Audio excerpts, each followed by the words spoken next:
título de esta ponencia me recordaba la política de John West, algo que hace mucho tiempo llevábamos con Sigfrid, ¿no? Y me alegra que haya una continuación en Santiago de esas interrogaciones sobre la especificidad del comportamiento electoral y demás de los campesinos del oeste de Francia, en el que se incluye la Bretaña. Bueno, muchas gracias ao Consello da Cultura por o convite, mientras que sexa na hora fatídica despois de comer, pero bueno, por entre todo, para falar dun tema que acaba de mencionar o profesor Botrel, o título é excesivo demais, vou ser máis modesto, porque o título é moi ambicioso. Para empezar, vou falar nada máis dun período concreto que é desde finais do XIX ata a Guerra Civil en España, porque é un momento no que, tanto en Bretaña como en Galicia, temos as condicións para o desenvolvemento do societarismo agrario de maneira libre. En Bretaña continúa, despois da paréntese relativa da ocupación, mentras que en España e en Galicia queda cortado pola Guerra Civil, a dictadura posterior, como sabemos. Entón, tampouco vou falar de toda a política en xeral, que sería superior o tempo que teño e seguramente as minhas forzas, senón sobre todo do societarismo agrario e do que se deriva disto.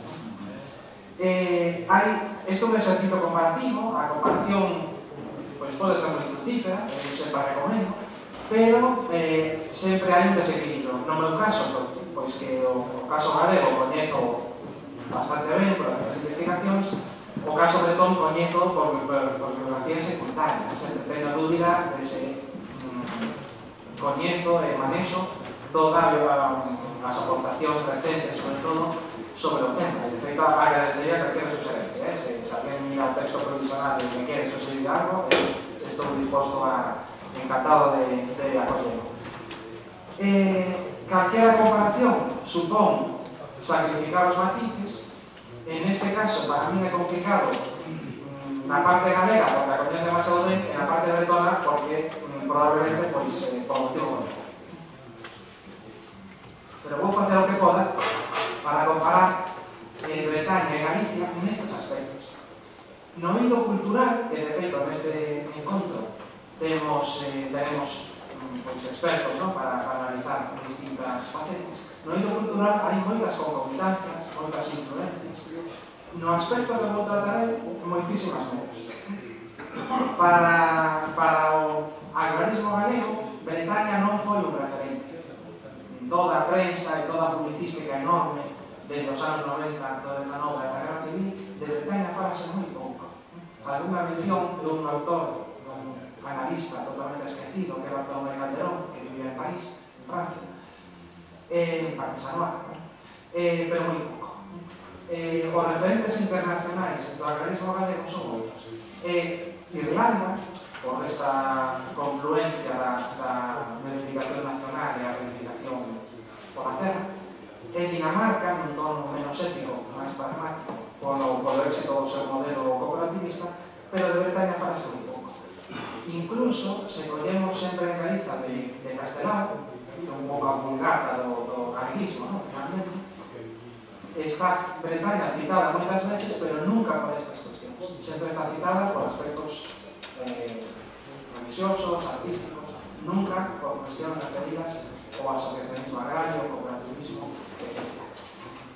O movimento dentro do universo do agrarismo galego, que realmente podría haber contemplado con moito interese o que sucede en Bretaña, eran os sociocatólicos, eran os católicos agrarios. E non fixeron. Para eles os referentes eran outras federacións dentro da Confederación Nacional Católica Agraria, como a Navarra ou a Castilla y León, ou ben o Bulenbont flamengo, pero eu tampouco atopei prácticamente ninguna referencia dentro dos católicos o que sucedía en Bretaña. E, sen embargo, paga a pena a comparación. Por puntos en común, que moitos saíron a luz pola mañá, incluso para moitos de nós o achegamento sentimental o campo, a en Bretaña é ese libro que foi traducido ao galego, precisamente, o libro de Pierre-Jacques Elias, non sei se pronuncia ben, de O cabalo do orgullo, de Servaldo Arqueiro. Un queda sorprendido, calquera lector galego, queda sorprendido pola semellanza en todo, pois nos aspectos familiares, na dieta, nos problemas na escola, con convivencia das linguas, etc. É un pouco o equivalente, situado 3 décadas antes, pero é o equivalente a Memorias de Penalarejo, esa especie de crónica sentimental dun rural que está a piques de, non sei se de desaparecer, pero de novo de transformarse moitísimo. Ben, imos comparar logo dúas variantes do que foi, eu sempre o subiño, sempre trato de poñelo moi de manifesto, dúas variantes do que foi un movimento a escala europea, que o gran proceso de organización da agricultura de todos os grupos que dependían dela en todo o continente europeo, desde a chamada crise secular en as décadas seguintes. Un gran proceso que as formas variaban según os países e as zonas, cooperativismo, partidos agrarios, sociedades agrarias, pero o proceso, as causas, as respostas, etc., son moi parecidas en toda o continente europeo. Ben, os condicionantes, pois, o que se falou pola mañá, xa me excusa de entrar en moito detalle, non? Hai certas semellanzas na propia xeografía, non? A xeografía condiciona os comportamentos políticos.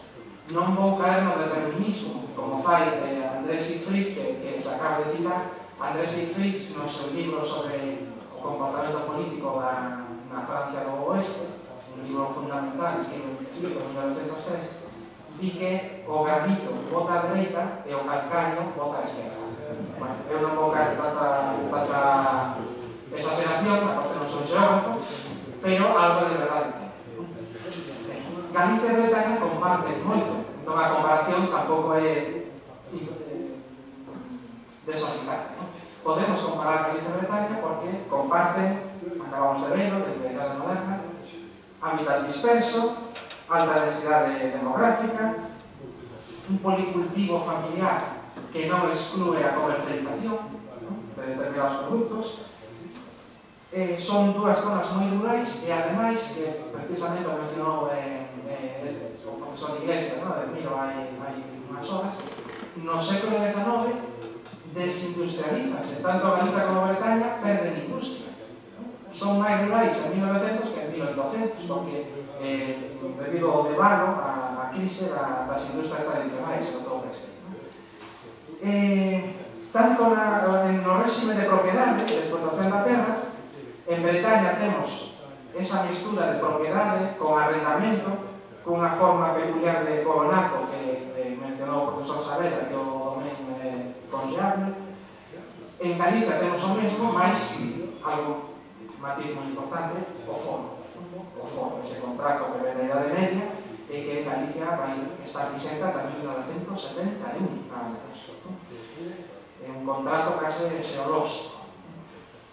E tamén é común a Bretaña e a Galicia esa combinación dentro da mesma familia de ter terras en propiedade, outras levadas en arrendo, parte dos membros da familia traballa a xornar ou traballa na construcción, etc. Esta pluriactividade campesina que rompe os esquemas dos científicos sociais, pero que é perfectamente lógica desde a perspectiva da explotación familiar e da procura da súa supervivencia. Outra semellanza neste aspecto é que na época desde finais do século XIX hai unha tendencia cara á propietarización campesina. No caso galego, a través da extinción do foro, no caso bretón, a través da conversión de arrendatarios en propietarios plenos. Ben, tamén son os dous países de migración, xa o vimos, migración interna e externa. Chama a atención na visión popular nos respectivos países, en Francia e en España, dos dous povos, como esta ben marcada pola emigración e polas experiencias dos emigrados nas grandes cidades, con esa bagaxe dun bilingüismo problemático e a falta de valoración da propia cultura. Son dous territorios con tasas de analfabetismo superiores á media estatal. Que sucede? Que, en o caso de Tom, son en tasas absolutas moito menos que en Galicia. En Galicia chegamos a 1900 con 68% de analfabetos, unha porcentaxe arrepiante. Eso é 4 veces máis aproximadamente do que sucede en Bretaña.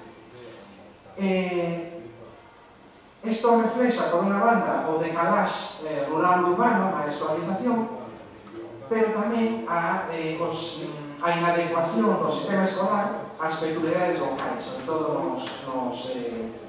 nas rexións bilingües. Seguindo coas semellanzas, pois son dúas rexións con marcadas peculiaridades étnicas, para empezar lingüísticas, enclavadas en estados centralistas. Os dous son estados evidentemente centralistas que non reconocían de ningún xeito, nin administrativamente, por suposto, nin a Bretaña, nin a Galicia. Oficialmente non existían na época contemporánea. Son unha amalgama de departamentos ou de provincias sen unidade de ningún tipo. En estados que o sistema electoral tamén se parece, ten diferencias, pero comparte o trazo básico, Terceira República e Restauración, de que son distritos uninominais para a Cámara Baixa. Ben, sí que é diferente en la inserción do Estado na época liberal, que no caso de Tom é moito máis traumática. Hai, dende a manifestacións de violencia colectiva masiva na época revolucionaria, como é na época da Vendée e da Joanerie, despois das Jacquerie, das revoltas campesinas crónicas, cunha represión, ademais, que deixa unha pegada moi fonda e na memoria popular unha pegada tamén perenne. É impresionante ver que nos anos 20 e nos anos 30 do século XX se está axitando a fantasma da represión xacobina, por exemplo, das represións das revoltas de base campesina de 140 anos antes. O único equiparable que podía haber en Galicia sería o carlismo, pero o carlismo en Galicia non tivo un arraigo masivo, popular, foi superado por outras zonas da península neste sentido. Entrando xa no asociacionismo agrario, pois nas dúas rexións o seu inicio, que significa o asociacionismo agrario, significa a irrupción masiva como colectivo do campesiñado como suxeito político activo, entra en vigor a finais do XIX. Anos 90, con o mesmo estímulo que en toda Europa, que é a chamada crise agrícola fin de secular, causada pola caída de prezos, pola chegada de produtos de ultramar, etc., de ben coñecida. Para a Bretaña, contamos con 3 obras fundamentais sobre o comportamento político do campesiñado e as manifestacións do asociacionismo, que ademais reflicten a evolución da visión na historiografía e en xeral nas ciencias sociais. A primeira delas é a obra dunha politóloga estadounidense, Susan Berger, que foi publicada no ano 72 en inglés e no ano 75 en francés, con título moi significativo de Os campesinos contra a política. Os campesinos contra a política. Está baseado sobre todo no departamento do Finisterre, o máis occidental de Bretaña, pero se realiza para toda a rexión en moitos casos. Berger presenta a Bretaña como unha rexión arcaica, illada en todos os aspectos do consulto do Estado, e que só incorpora as novidades para reforzar os trazos fundamentais. É capaz de renovar a agricultura, de renovar as formas asociativas, entrar no xogo político, etc. Pero todo iso, segundo Susan Berger, para reforzar o de sempre.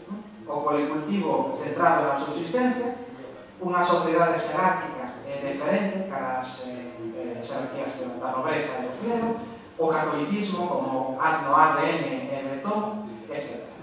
De maneira que o campesiñado organízase, pero de maneira pasiva, según Berger, baixo o liderazgo do clero e da nobreza e fronte contra o Estado republicano, o Estado da Terceira República.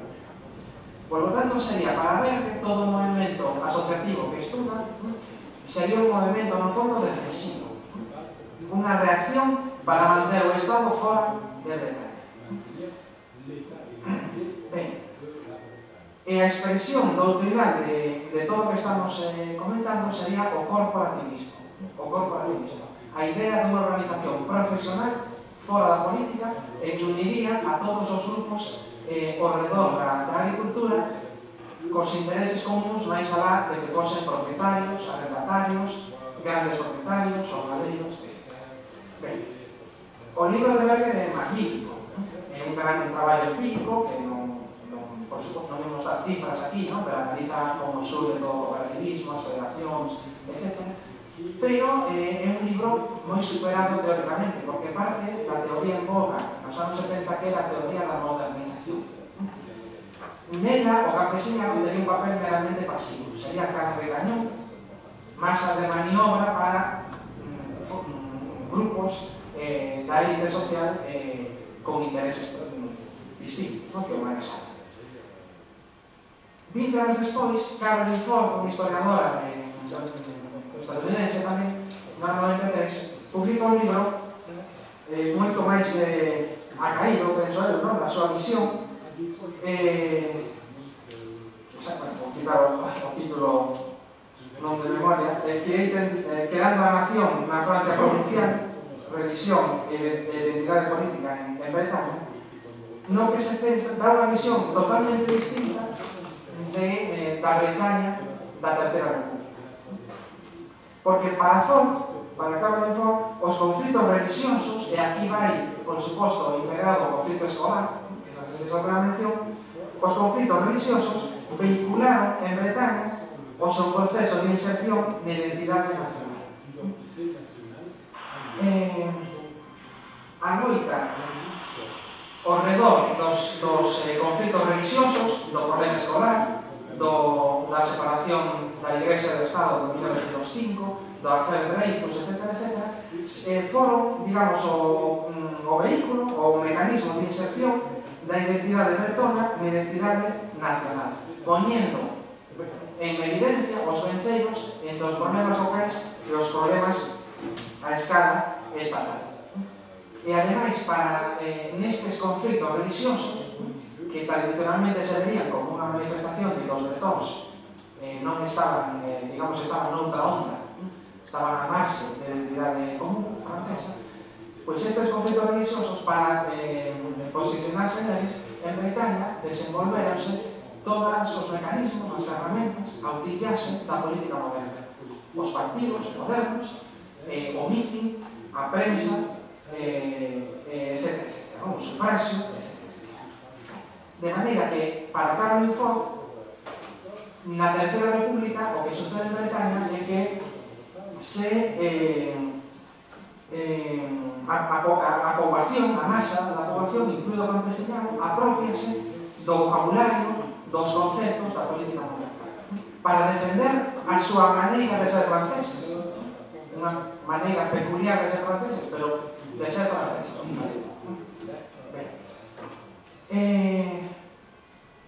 Neste marco, o asociacionismo agrario monopolizado polos católicos, ao que vimos ver agora, pois sería unha ferramenta novidosa para construir algo tamén novo. Toda a organización do campesinado bretón, para Caroline Ford, eu comparto a visión, non sería para recuperar o pasado, para volver a unha Arcadia preindustrial, etc., senón que sería para construir unha orde nova de cousas basada no cooperativismo, no acceso do campesinado á ciudadanía plena, na inserción controlada no mercado, etc. E un terceiro autor que vou citar, na versión escrita, pois a haberá máis detalles, non? Para quen este interesado.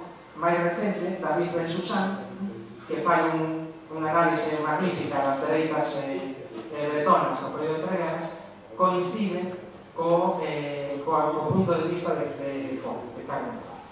Ben, como entón o societarismo agrario, que é un mecanismo a través do cal o campesinado en Bretaña, igual que en Galicia, igual que en todas partes, entra na política moderna? Como é o societarismo agrario en Bretaña e en Galicia? Ben, pois, cronolóxicamente coincide no punto de partida que a crise secular, como comentaba, ¿no? Esa chegada de produtos de ultramar moi baratos a Europa nos anos finais do 19, nos anos 80, coincide tamén a cobertura legal, porque as leis de asociación que permiten, que regulan o que vai ser o boom asociativo en todo o campo, todo o rural europeo, as leis de asociación son case o mesmo ano, son da 84 en Francia e da 87 en España. Logo haberá leis máis específicas, leis de crédito agrícola, a lei de sindicatos agrícolas en España de 1906, etc. Tanto en Galicia como en Bretaña, os comezos son pouco espectaculares. Van aparecendo sociedades agrícolas, sindicatos en Bretaña, sociedades agrarias, digamos, en Galicia, alguna cooperativa, etc., nos anos 90, pero o boom é realmente xa de principios nos primeiros anos do século XX, cando comeza o despegue. Se un analiza as sociedades pioneiras, os que abren camino, percibe claramente unha diferencia fundamental de raíz. En Bretaña, as primeiras experiencias, e as que ven despois tamén, son froito da iniciativa de nobles locais co apoio do clero. En Galicia, as sociedades pioneiras, que se localizan sobre todo no litoral entre Pontevedra e Vigo, son froito da forza, dun dobre estímulo, da forza da comunidade local e dun estímulo externo que vendan de forzas antisistema, pero moi distintas. A nobreza monárquica en Bretaña era unha forza antisistema na Terceira República, pero non se parecen nada ás forzas antisistema das que falamos para Galicia, que son os republicanos e o movimento obreiro. O movimento obreiro das cidades galegas. Por lo tanto, sabemos unha primeira diferencia. Tamén se detecta unha maior autonomía dos asociados no caso galego dende o principio. No caso bretón, por lo tanto, hai un protagonismo da nobreza que en Galicia non ten paragón. Podemos falar, si, en algún caso, pois, na Estrada, no Ribeiro, do protagonismo da fidalguía, de fidalgos, non? Pensemos en los salariegos, por exemplo, non? Pero é excepción. É moito máis excepción que a norma. En Bretaña, o protagonismo da nobreza é masivo, tentando prolongar mediante o fomento do asociacionismo unha influencia tradicional que ia perdendo pois, as súas canais de expresión, os seus soportes habituais. Era unha maneira de actualizar a súa ascendencia social, tomar a iniciativa no asociacionismo agrario. Ben, un punto en común é o pouso comunitario. Tanto en Galicia como en Bretaña, a mellade parte, a maioría absolutísima, das sociedades agrarias ou sindicatos agrarios en Bretaña son a escala parroquial. Porque o que hai detrás é a actualización e a aproveitar a forza da comunidade local. Quérese, baixo unha forma nova, moderna, renovar os lazos tradicionais comunitarios. Por eso, tanto en Francia, tanto en Bretaña, como en Galicia, as asociacións non excluen de entrada a ninguén. Inda que despois pretenden representar a toda a comunidade. Inda que despois, por exemplo, nos dous casos, os jornaleiros estean infrarrepresentados. E ninguén preste moita atención ás súas necesidades. Pero poden estar dentro das asociacións. Porque o que se pretende é representar baixo unha forma nova, renovada, a comunidade local de sempre. Ben, en Bretaña, polo menos ata, incluso en entreguerras, ¿no?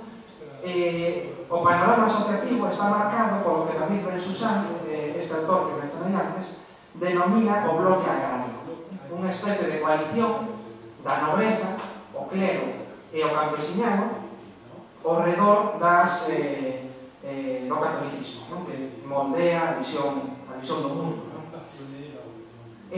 No conxunto de Francia, en toda a Terceira República, había dúas grandes federacións, unha católica e outra republicana. Unha apoiada polo Estado, pola Terceira República, que quería facerse unha base de apoio, ¿no? No campo, e outra ao redor da Igrexa e das posicións conservadoras, non ben integradas na Terceira República.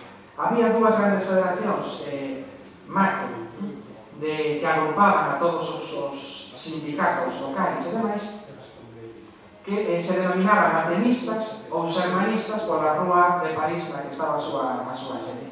No caso bretón, abrumadoramente predominan os atenistas, os católicos. Unha maioría clarísima das asociacións agrarias en Bretaña son católicas. En Galicia nunca pasou nada parecido. O momento de máxima expansión do societarismo católico agrario en Galicia, que é o período 1918-1923, a da dictadura, incluso aí os sindicatos católicos agrarios son máis ou menos un tercio, os que hai en Galicia, son menos que os chamados neutros, os mal chamados neutros, neste caso a Confederación de Basilar. Precisamente en Bretaña, o que sorprende é o peso decisivo do componente católico na vida política e cultural. Na terminoloxía de Pierre Barral, que actualiza a visión que mencionamos de Siegfried, o noroeste de Bretaña sería unha democracia clerical, pero hai a grande parte de Bretaña unha xerarquía aceptada. Pero nas dúas variantes, o liderazgo social ven da mano da Igrexa. En Galicia non pasa nada parecido. Na minha opinión, sen negar a súa importancia, o control social da Igrexa está moi longe do que acabou en Bretaña. E por iso me gustou tanto escoitar que Ejerto Saavedra, con toda a súa autoridade, decía o mesmo para a época moderna. Entón, inda que non me querades a mí, querede a Ejerto, que ten un prestigio ben gañado. Na época contemporánea, eu penso que fronte ao tópico dunha Galicia controlada completamente pola Igrexa, etc., hai varios motivos para ser escéptico. Para empezar, o carlismo, que tivo unha influencia relativamente secundaria en Galicia. En segundo lugar, este límite, este éxito moi limitado do societarismo católico en Galicia, pese a que contaba co apoio da administración, cousa que non sucede en Francia. Tanto o Partido Conservador como o Liberal, da que máis é conservador, eran moi proclives a apoiar os sindicatos católicos porque eran asociacións de orden, digamos, ¿no? Pero mesmo así non conseguiron chegar ao éxito comparable ao que tiveron en Bretaña. Eu penso que hai aí dúas explicacións. Un anticlericalismo popular que non ten sido estudiado e que era moi difícil de apreciar políticamente, pero que aí estaba. En segundo lugar, que a diferencia de Bretaña, a Igrexa en Galicia non soube identificarse coa cultura local, comenzando con o idioma, por suposto, e iso impediulle a crear un discurso propio. E isto evidenciase na incapacidade dos sindicatos das federacións católico-agrarias galegas para ter voz propia na gran Confederación Nacional Católico-Agraria nos anos 20 e 30. Ben, o predominio católico en Bretaña é tan forte que incluso en varios momentos a loita política é entre distintas interpretacións do que ten que ser o catolicismo na política. Temos entón, por exemplo, antes da Primeira Guerra Mundial, pugnas electorais entre representantes católicos tradicionais, digamos, deste bloque agrario e católicos progresistas, dos chamados sionistas, un movimento de renovación moi interesante, que foron condenados finalmente polo Papa en 1910, pero que realmente querían unha visión menos paternalista das relacións sociais.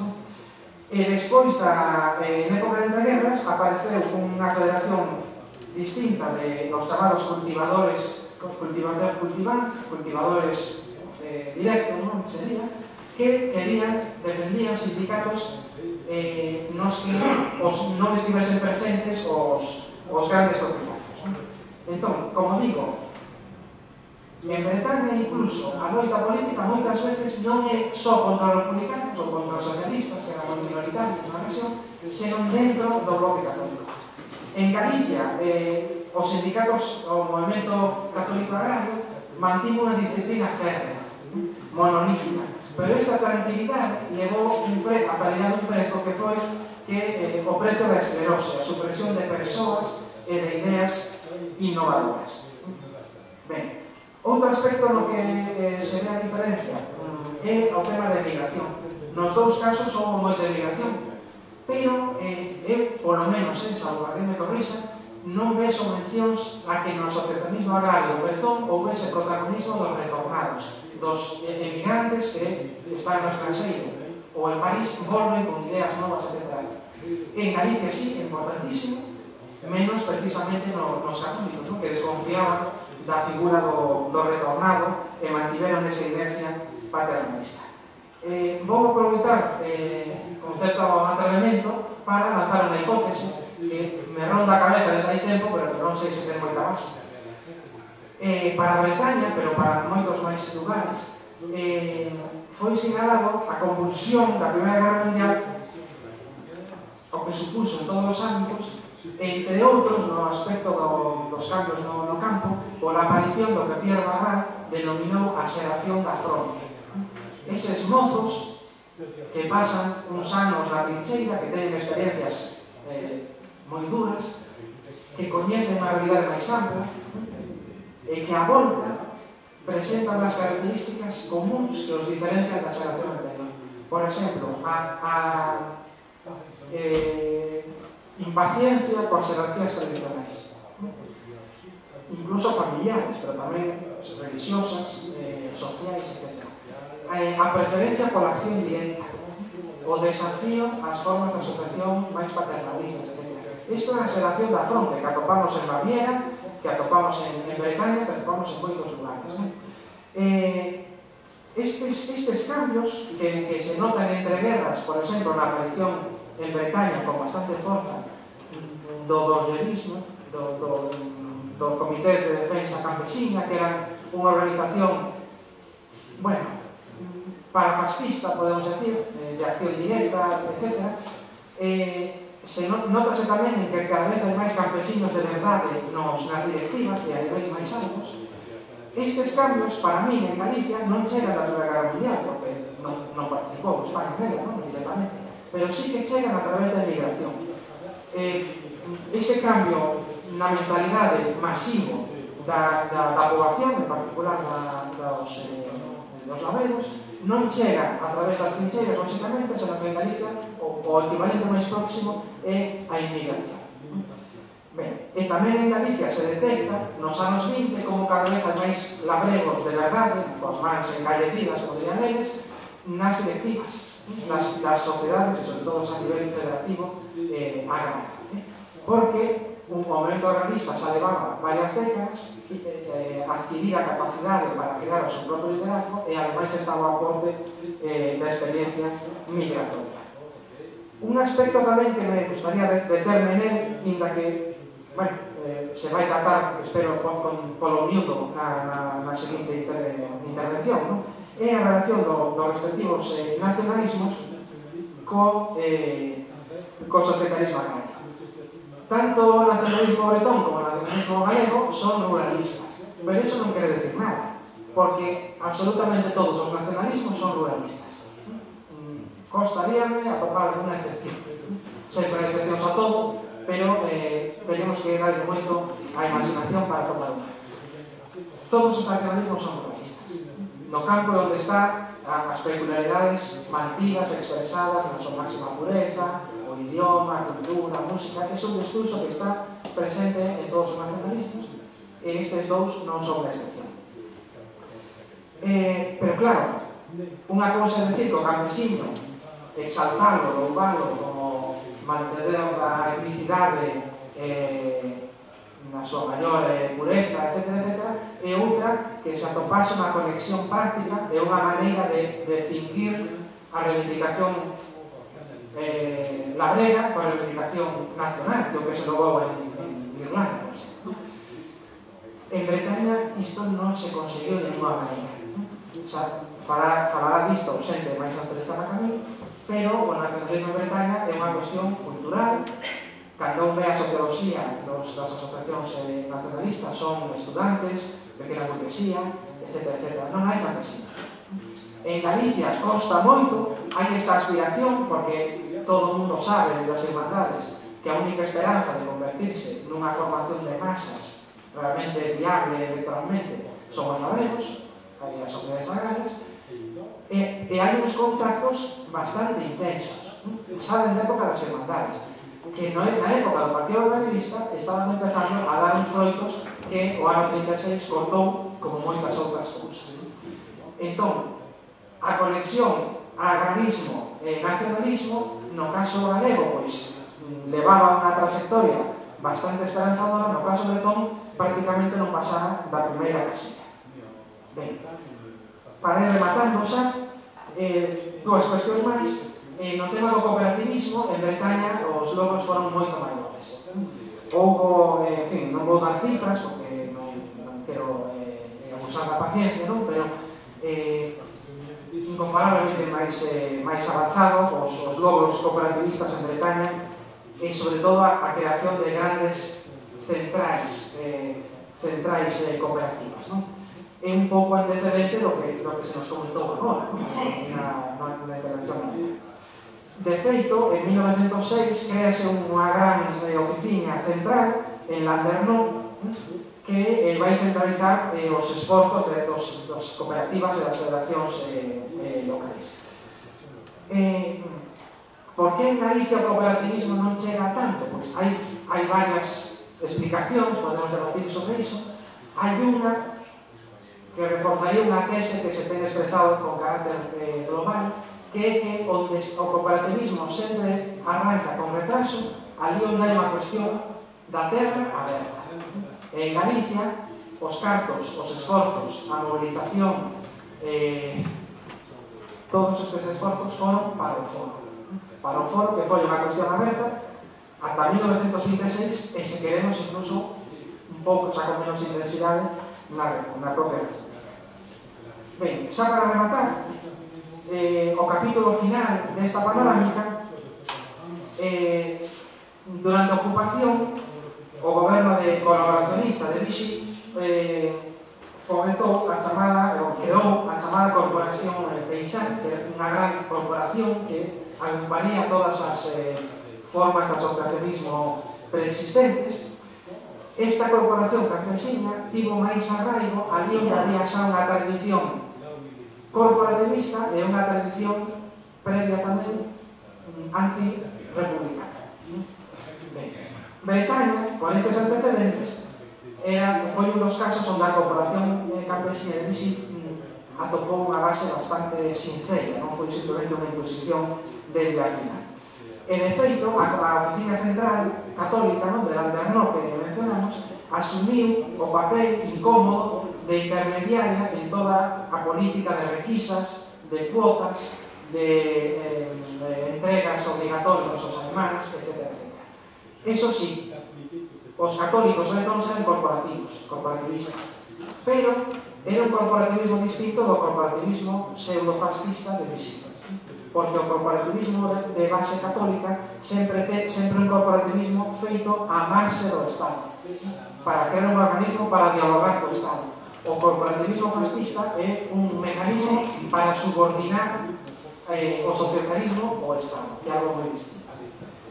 Ben, en Galicia, en cambio, a Guerra Civil marca un punto final brusco a trayectoria do agrarismo.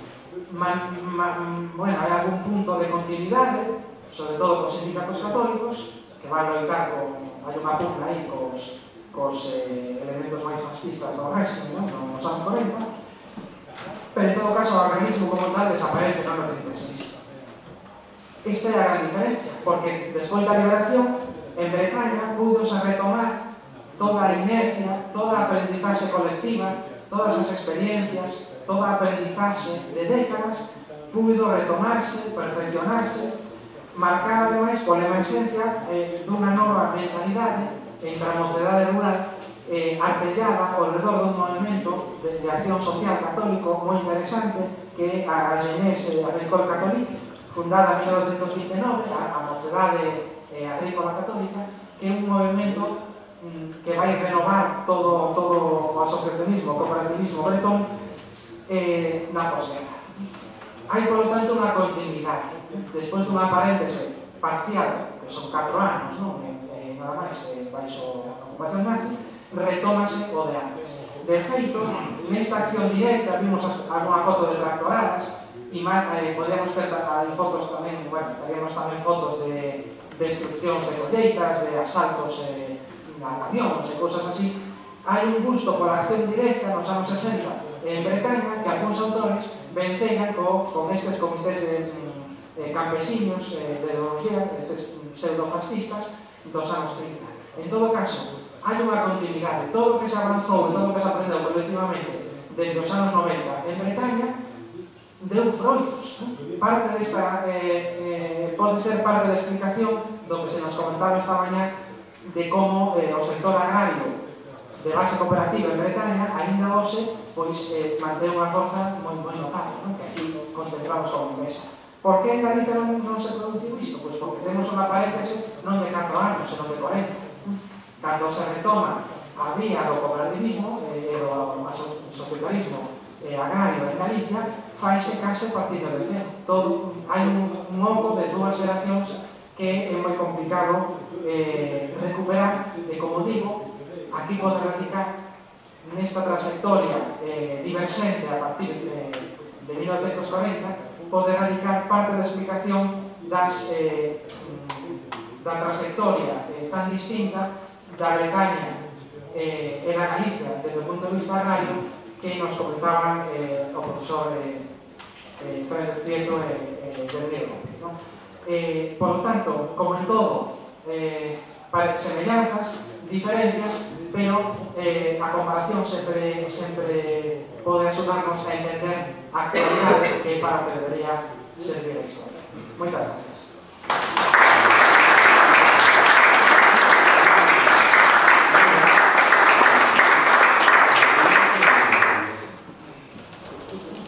Bueno, seguimos. Sí, seguimos. Luego...